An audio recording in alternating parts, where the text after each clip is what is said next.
I feel like for some reason, nobody realizes what the Pittsburgh Steelers are doing defensively. Now, I get it. The offense, I'm in concern with no quarterback. But for defensive standpoint, they're doing an unbelievable job fixing up this secondary, adding some players that I think can contribute right away. And what I wanted to do in this video was specifically break down these additions and show you guys why they are going to work by breaking down some film. So before we dive into the video, comment down below your favorite pickup so far. Is it DK Metcalf? I hope it's not Mason Rudolph. But let me know in the comments. Hit the like button, subscribe, join the family. Let's dive in.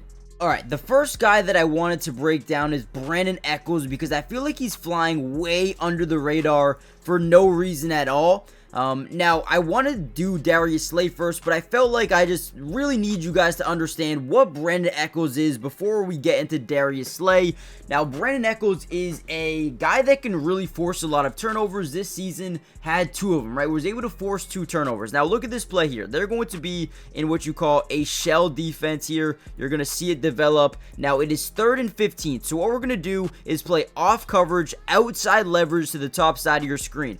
Now, what is shell defense? Basically, it's a cover 2 look where you have 2 half safeties, but we're going to play really soft coverage here, right? We want to play all the way back to the sticks. So basically, we're just covering the first down marker, 3rd and 15, and watch as we really drop back into coverage. Echols is going to do a great job reading the quarterback's eyes. We don't want anything behind us. We're keeping everything in front of us. So what this does is force this pass to have to go over these linebackers' heads, but also has to be a really good throw because we're going to get an in-breaking route over the middle. Has to go over the linebackers, but not too high. And look at this play by Echols, diving interception here and creates a turnover. This is something that the Pittsburgh Steelers desperately needed more of. Or actually, not desperately. I'm not going to say desperately needed, because they're actually one of the best teams in terms of forcing turnovers, but adding more of it just gives you a better shot at winning football games. And Echols is a guy that can come in right away and give you starting potential with turnover potential. Love it. Now, I did want to show you another play here. Again, we got off coverage, outside leverage. They're going to be running what seems to be a corner route with Treylon Burks, who seems to be a bust so far this year, but I feel like Echols kind of gives us that Steeler mindset of never giving up on a play until the whistle is blown, right? And what do I mean by that exactly? Well, he initially gets beat here. Treylon Burks just has the speed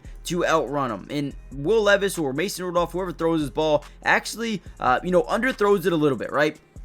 Now, initially, as you're getting beat, you need to be able to make plays in the air, right? And that's so important. So he's going to get up, reach the point of attack, and then rip the ball out of the hands of Treylon Burks for the interception. So you're adding a guy who is a dog, right? Not the best corner in the world. Don't expect to be getting an absolute game changer. Don't be expecting to get a Pro Bowl corner in Brandon Echols, but expect that this is going to be a guy that fights on every single play, every single possession. This guy is going to give it his all. And again, I feel like that fits the Pittsburgh Steelers frame. I feel like this season he's at a really bad run defense here as a run support corner, but that's not truly who he is. But last year, if you look at 2023, he actually rated out as the 16th best corner in the NFL when it came to run support. So again, this guy can add a lot to your football team, and the Steelers desperately needed help at the cornerback position, and that's what they did. Now, I think it's fair to say that Darius Slay is going to be a really good player for the Pittsburgh Steelers. Obviously, he's getting up there in age, and he's not a guy that's going to offer you long-term dominance at the cornerback position, but what it allows you to do is help develop some of the younger guys. And look at this play here he has on Josh Jacobs. Again, I love a corner that is not afraid to come up and make a big time tackle, and Darius Slay is one of those guys. Although he'd rather be back in coverage, he's not scared to make a play like this where he lowers the shoulder, jars that ball loose. Unfortunately, the Packers end up getting that ball back. But again, the reason I like Darius Slay for this football team is, one, he can help continue to develop a guy like Joey Porter Jr., but also Corey Trice, Beanie Bishop, right? These guys really need a mentor, someone that can help them develop as a corner. And look at what Quinyon Mitchell and Cooper DeJean just did this season. Now, again, those are different players, highly drafted players, and I'm talking about Cooper DeJean or Beanie Bishop, who was undrafted, right? Completely different players. But the development that those guys had help from with Darius Slay might have been massive.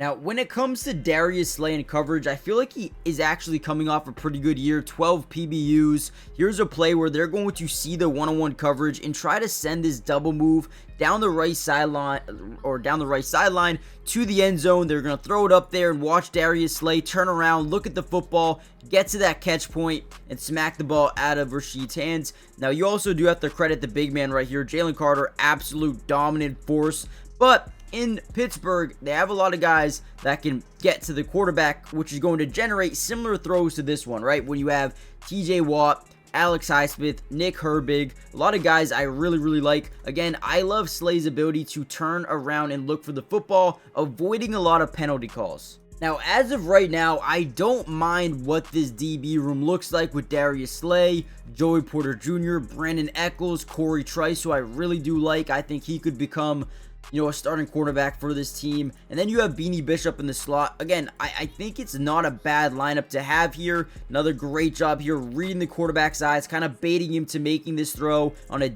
little bit of an in over the middle of the field. Great job getting into that catch radius and knocking that ball loose. So overall, do I like the Darius Slay signing? Yes, for a season.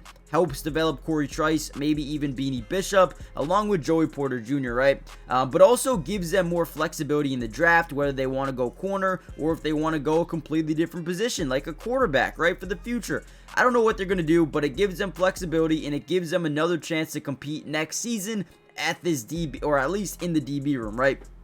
Or if they want to draft a corner, they can do that as well. So let me know what you guys think about this signing specifically. But let's get into Malik Harrison a little bit. Now, Malik Harrison is a very intriguing player to me. He just looks like a Pittsburgh Steeler, another former Raven, so already has chemistry with a guy like Patrick Queen. I ultimately think that he adds a lot of solid depth to the team, but more importantly, Peyton Wilson is going to get a chance to be the full-time starter, and I think he will ultimately win that job. But if he was needed to play, I think he's a solid player. Look at this one here. He's going to get blocked by an offensive lineman. He's going to continue to look at the running back, understand where he wants to attack, and then disengages immediately and makes a stop into maybe a 1-yard gain here for Ray Davis. But these are the things that you're looking for in an inside linebacker. Now, he's not great in coverage. He's really good in stopping the run, making tackles, and not missing tackles, right? So I wouldn't have him in a mid-read or a hook curl. I think that's where Peyton Wilson is really especially good, right? But Malik Harrison could be a guy that they utilize in 3rd and 1s or 2nd and 1s or, 3rd and short goal line situations where he's a very smart run support linebacker. I think he can make a big difference in that aspect alone. Now, overall, do I like what the Steelers have done this offseason? Yes, I think there's a lot of moves that they need to make going forward. Outside of defense, what are they going to do at quarterback? They sign Mason Rudolph, they add Kenneth Gainwell, they add DK Metcalf, maybe they add Cooper Kupp. I mean, it feels like, to me anyway, they're going all in for Aaron Rodgers. But if you don't get Aaron Rodgers, this season is going to be terrible. Terrible.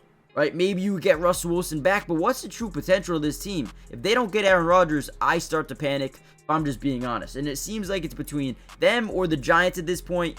And if you're a Steelers fan, I would pray that Aaron Rodgers ends up being a Pittsburgh Steeler. But that's pretty much all I wanted to say, guys. I like what they're doing defensively, but if they don't get a quarterback, then I'm going to change my mind about this offseason. If they do land Aaron, I think this is an A+ offseason. Gives them flexibility in the draft. Don't need to draft a cornerback or quarterback, but you could. I don't know. Let me know what you guys think. Hit the like button, subscribe, join the family, and I'll see you in the next one. Peace.